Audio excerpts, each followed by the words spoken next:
So we didn't talk about this last week because we kind of had a pretty busy show. But we're going to talk about it this week. The annual financial report is out. This year's blog is called "I went through through Penn State's 2023-24 athletics financial report, so you don't have to." And that's basically what we're going to do, but in podcast version here today. Was there anything immediately that stood out to you?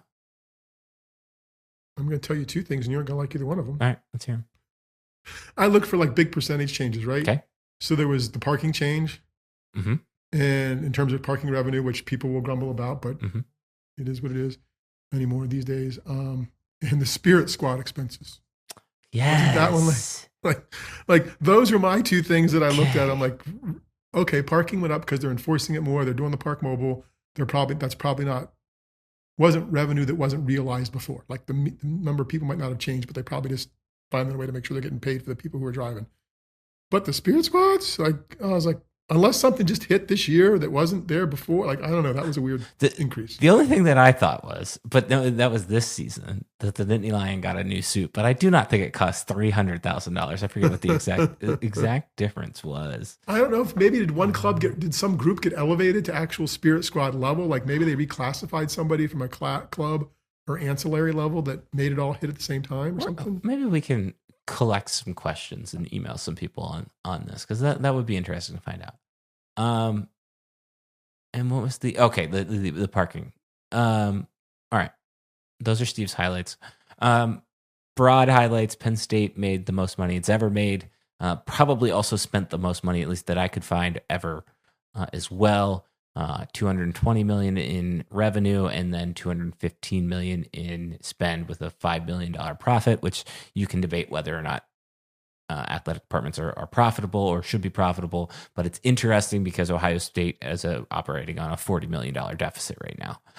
So that would be one reason to call that out. Most of the money, once again, always comes from ticket sales, Nittany Lion Club, and media rights. You pretty much know that.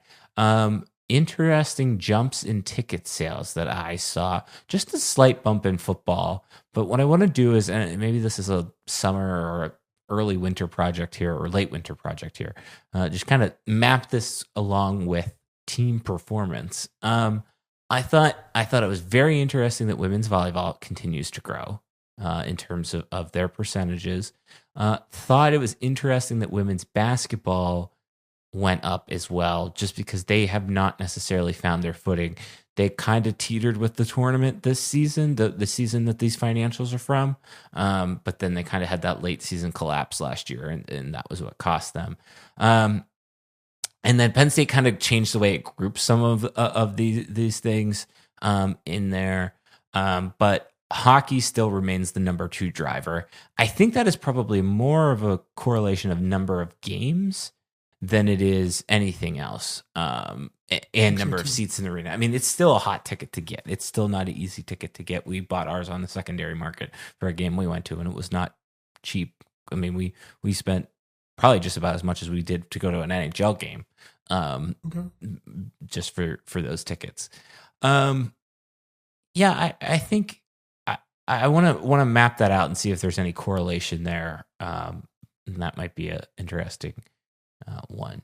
The contributions going down was interesting to me, and might be the reason why we saw a surprise-ish Nittany Lion Club donation uptick for this season. So most people's donation went from $100 to $200 for a base ticket or a seat license. And I think this is in preparation for what's coming down the pike of the whole revenue share, things like that, and getting prepared for that. But I wonder, obviously we'll never really get the Happy Valley United numbers. I wonder if any of that is attributed to, even a small percentage is attributed to the fact that NIL is a place where you can go give your money. And I think more so now than ever, just like conversations I've had with people, the Nittany Lion Club I'm just looking at it as the seat license. If I want to give, I'm tending to want to give more towards the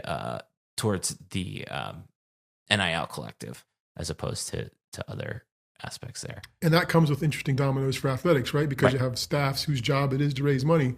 If for some reason you end up raising less or flat because people are giving money someplace else that still benefits you, but maybe you might not need that personnel for it. It'll be, I mean, everybody's wrestling with this nationally, but it'll be an interesting thing to see how where people decide to put their money. And we still don't have our ticket information in terms of costs for this season.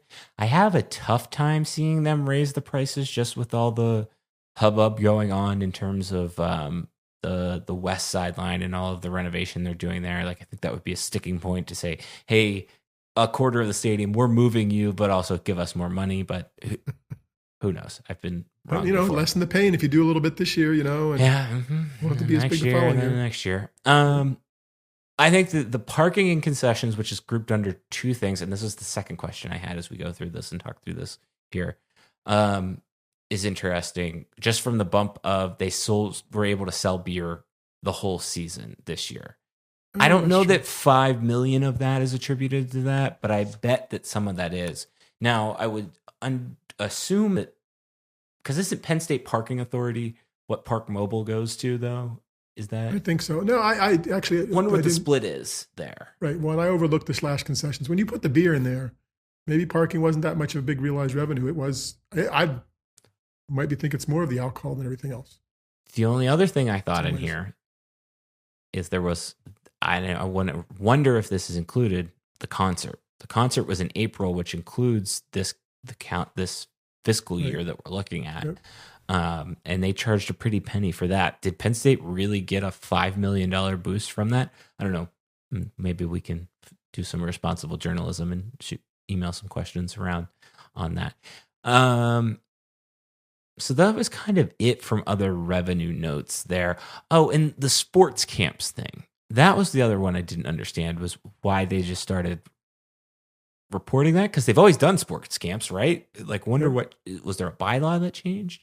Those would be some interesting. Else they're just breaking out. Maybe football's getting rid of their camp. Maybe they decided to make camps. The camps might have been the purview of each of the individual sports before, and they might have broken it out there into its even own. If it hasn't changed, they're just maybe making it its own line item. Yeah. That's a good way of putting it.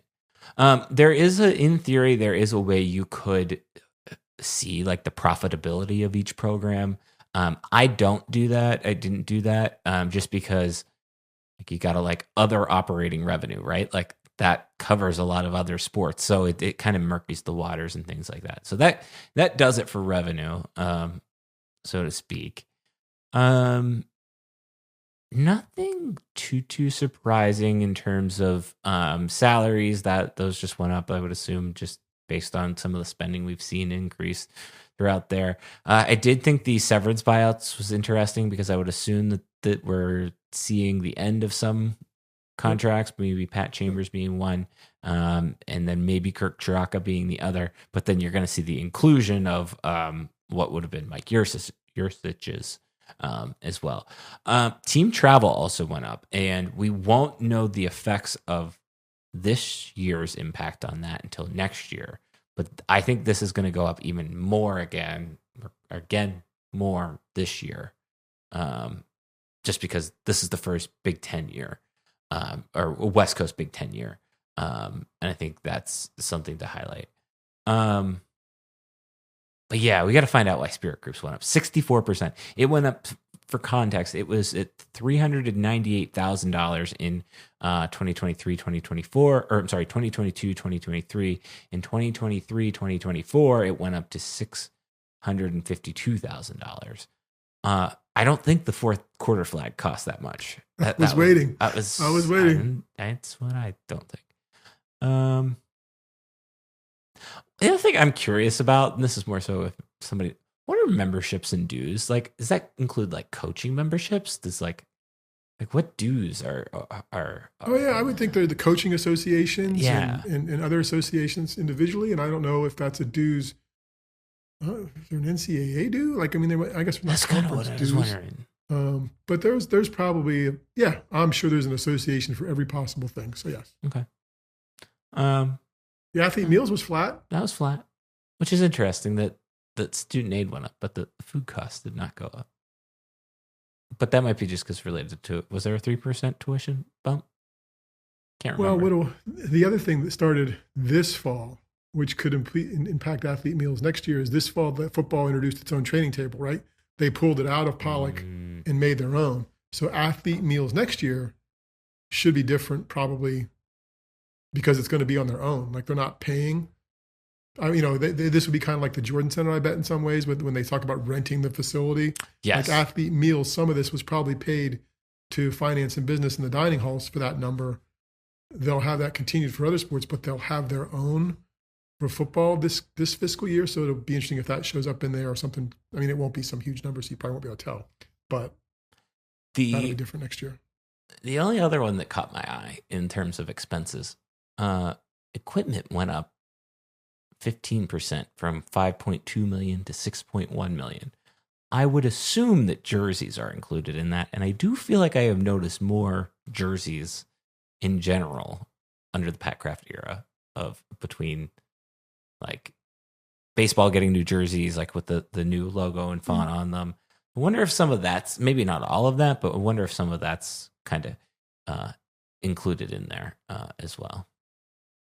So, yeah. Okay. Yeah. So, no major takeaways per se, other than Penn State's a very well funded athletic department, and I'm interested to see how these numbers change, grow, like how razor thin the margin gets. Will Penn State ever like really have a deficit? I don't know that they've ever had a deficit or like a big deficit per se of similar akin to what Ohio State has. But yeah, Penn State is not as small as the athletic department as it gets made out to be at points. Who makes it out as small? Just I feel like people in the public. Okay. Not us. So big thriving business with lots of employees. Yeah. Lots of well-paid employees. Literally like almost about $70 million purely on salaries and then admin as well. So that's not a small number.